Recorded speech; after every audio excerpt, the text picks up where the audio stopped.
Vamos a saludar a Federico Montero, que ya está en los estudios de la M530. Fede, ¿cómo estás? Hola, ¿cómo andan? ¿Todo bien? Bien, muy bien, muy bien. ¿Estás interesado en China específicamente hoy? Sí, noto con preocupación que en la columna de deportes no fue mencionado en su justa...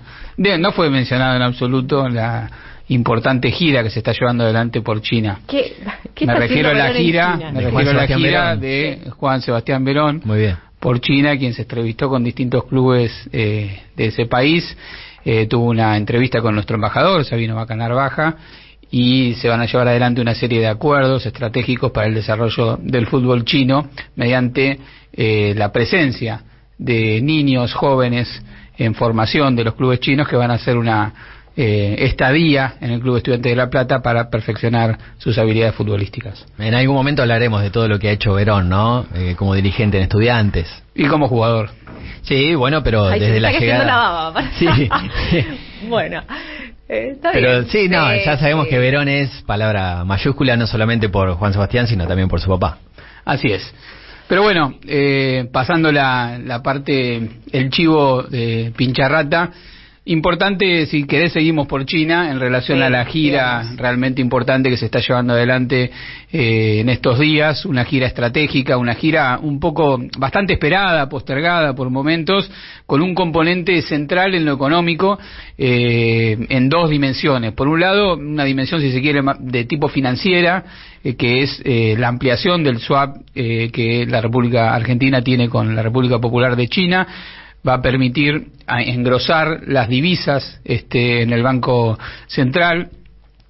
Otra dimensión del aspecto financiero de la gira que está llevando adelante el ministro de Economía, Sergio Massa, el diputado nacional Máximo Kirchner y otras autoridades de nuestro país, tiene que ver con completar el principio de acuerdo que se había hecho en Brasil en relación al financiamiento de nuestras exportaciones en moneda local, mediante el apalancamiento que puede hacer el nuevo Banco de Desarrollo de los BRICS, cuya titular es Dilma Rousseff. Hay que explicar esto porque la última gira del presidente Alberto Fernández por Brasil, la anterior a la que hizo ayer, había dejado como un gusto agridulce, en el sentido de que Lula le dio una palmada en la espalda y le dijo: te llevas nuestro apoyo político, pero no te llevas nada de dinero. Algunos lo interpretaron incluso como que lo estaba sobrando al presidente argentino. En realidad hay una serie de trabas que tiene Brasil y en particular el gobierno de Lula en relación a algunos aspectos económicos. Centralmente el Banco Central lo maneja un bolsonarista. La Cámara de Diputados, que tiene que aprobar este tipo de financiamientos, tampoco tiene una mayoría clara Lula, entonces necesita que este financiamiento se haga a través de este banco, del nuevo Banco de Desarrollo, y ese es uno de los aspectos también centrales que se buscan destrabar en China. Pero además de la parte financiera hay una serie de importantes inversiones en materia de infraestructura que tienen que ver con tendido eléctrico, ferrocarriles, obras de saneamiento para cloacas que van a tener lugar en el Gran Buenos Aires, y el avance definitivo, esperemos, en relación al financiamiento de las represas de producción hidroeléctrica. Es decir, una serie de inversiones que tienen que ver con la infraestructura productiva y la prestación de servicios para un conjunto importante de la población argentina, que tiene que ver con la naturaleza de las inversiones extranjeras chinas, que está en un momento de expansión de su economía que permite este tipo de inversiones, a diferencia por ahí de otras potencias que se centran solamente en el capítulo financiero.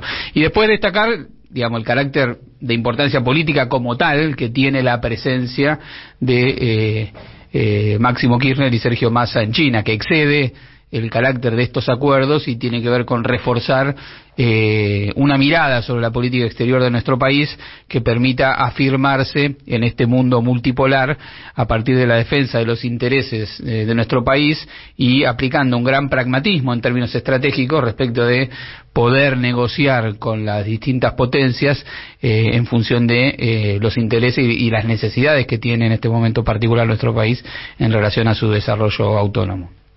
Bueno, vamos a seguir igual en detalle lo que está sucediendo. Digo, todavía quedan unos días más de la gira. Vemos cómo termina. Tuvo su primer capítulo en la ciudad de Shanghái, una ciudad, el centro, si se quiere, económico-financiero de China, y va a tener su segundo capítulo en la ciudad de Beijing, que es la capital política de ese país, donde también va a haber una agenda de tipo político, institucional, parlamentaria, con visitas a algunas instituciones determinantes para el pensamiento, para la formación de cuadros. Por ejemplo, se visitó la Universidad de Fundán, que es la universidad que le entregó en el 2004 el honoris causa a Néstor Kirchner, nada más y nada menos. Se va a hacer una visita también a la Academia Nacional de Ciencias Sociales de China, una institución muy importante que tiene numerosos vínculos con las instituciones académicas de nuestro país.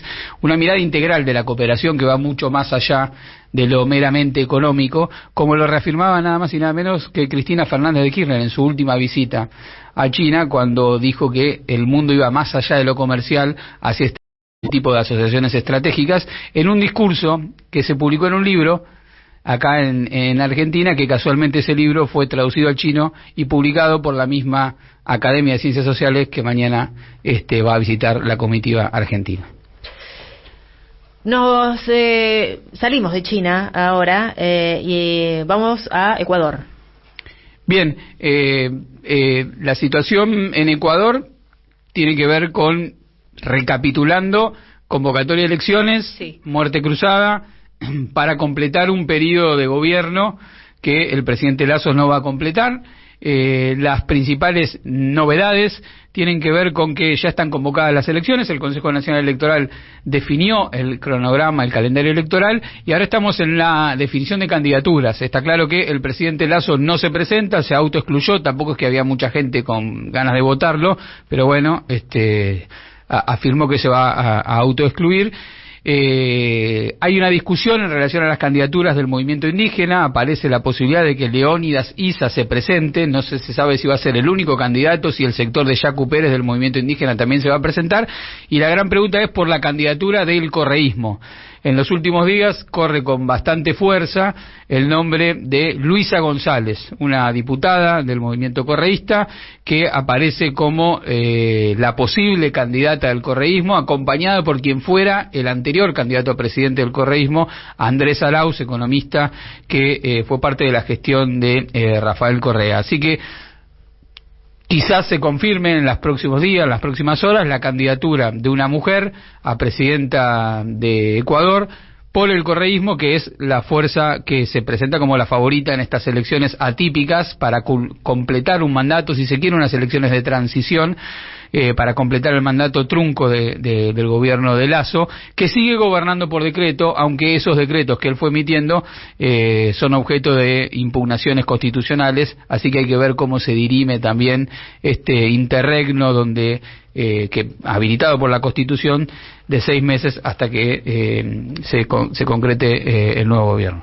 Y ahora sí nos vamos a Brasil, ¿no? Y repasamos un poco lo que pasó en el día de ayer también y las actividades de hoy. Completando entonces la agenda y en relación a la política exterior de nuestro país, así como mencionamos la gira por China, el otro componente clave de la política exterior de nuestro país es el énfasis en la integración regional. Bueno, para comprender la importancia que tiene lo que está sucediendo allí, hay que decir que el presidente Lula convocó a todos los presidentes de Sudamérica, los 12 países de Sudamérica, a que se reúnan en Brasil para pensar la perspectiva de cómo retomar la integración regional en este mundo en crisis.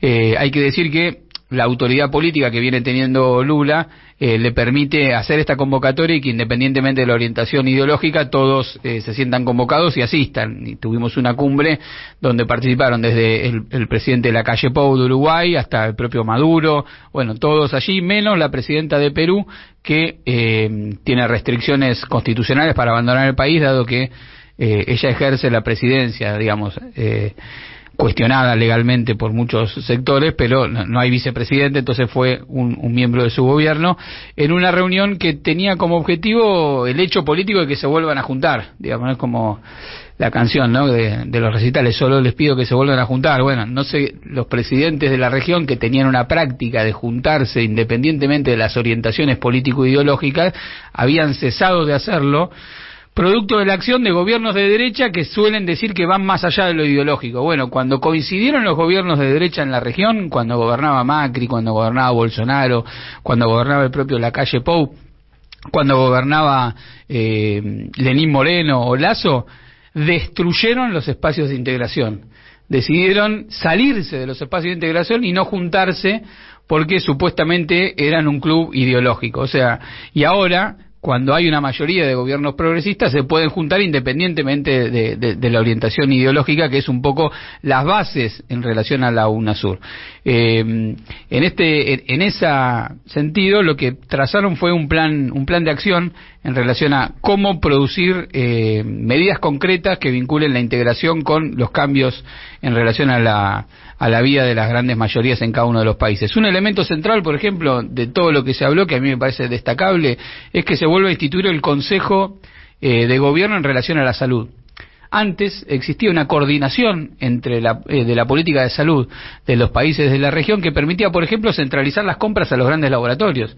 Cada país compra medicamentos, los que no produce, a los grandes laboratorios en el mundo. Obviamente, como en nuestra propia realidad doméstica, si nos juntamos para comprar, podemos comprar en cantidad y negociar el precio.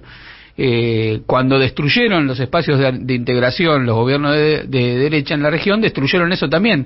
Pensemos qué diferente hubiera sido, por ejemplo, enfrentar la pandemia si hubiéramos tenido mucho más aceitado ese mecanismo de articulación, por ejemplo, en materia de salud, que cada país, acuérdense, estaba peleándose si viajaba a China, a Rusia para buscar la vacuna, para encontrar no sé qué. Tímidamente Argentina con México pudieron asociarse para producir una vacuna, porque habían destruido no solamente a nivel nacional el macrismo en el caso de la Argentina había degradado el Ministerio de Salud a Secretaría, sino que había además desarmado estas posibilidades de integración. Entonces, me parece que es un buen ejemplo para mostrar que hay veces que se piensa que la integración regional es algo que hacen los presidentes, que no tiene nada que ver con la vida cotidiana de las personas, y no, tiene mucho que ver con la vida cotidiana de las personas, en este ejemplo en relación a las políticas de salud, pero podemos poner muchos otros en relación a la integración productiva, a la exportación, por ejemplo, de materia prima con agregado de valor, de bienes industriales. La Argentina, piensen, ¿a quién le podemos nosotros vender bienes industriales? A los países hermanos que tienen un desarrollo similar. Bueno, todas esas cuestiones tienen que ver con volver a pensar la integración como una palanca para el desarrollo, y es parte de la agenda que se discutía ayer, más allá de lo ideológico. Escuchamos un breve audio en relación a esta discusión en el día de ayer.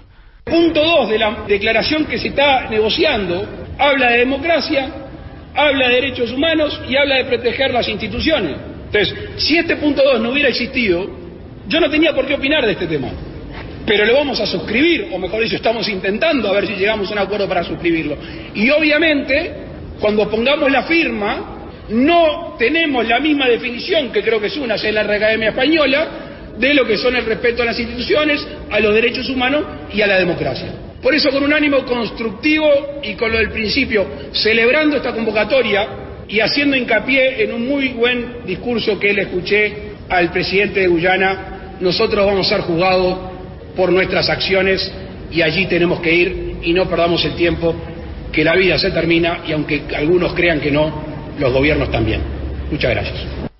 Y el que daba la nota era el presidente de Uruguay, Lacalle Pou, quien criticó la presencia de Maduros en la reunión. Fue un poquito el caballito de batalla de quienes querían demarcarse, pensando más en la política doméstica que en la realidad de su propia política exterior. Básicamente Lacalle Pou y en menor medida el presidente de Chile, Gabriel Boric, porque son países que, si bien se permiten, digamos, criticar la política interna venezolana e incluso juzgar el carácter democrático o no de su gobierno, son países que han restablecido sus relaciones diplomáticas con Venezuela, tienen sus embajadores allí, y quizás uno se podría permitir comentar que en vez de generar estas críticas para el consumo interno de cada uno de sus países, quedar bien con los sectores de derecha de sus países, podrían colaborar en los ámbitos que existen a nivel internacional de diálogo entre el gobierno venezolano y la oposición, que no acepta participar de la institucionalidad de su país, para destrabar en los ámbitos que corresponden esta situación que vive Venezuela, en vez de utilizarlo como caballito de batalla para un discurso de consumo de sus propias derechas en sus propios países. Pero más allá de eso, independientemente de eso, todos firmaron la declaración, todos se comprometieron a trabajar. Un hecho político significativo que se hayan vuelto a reunir los presidentes de la región con pluralidad ideológica, con debate de ideas, pero también con un programa de acción en términos concretos. Federico Montero, en Cuento Cuento.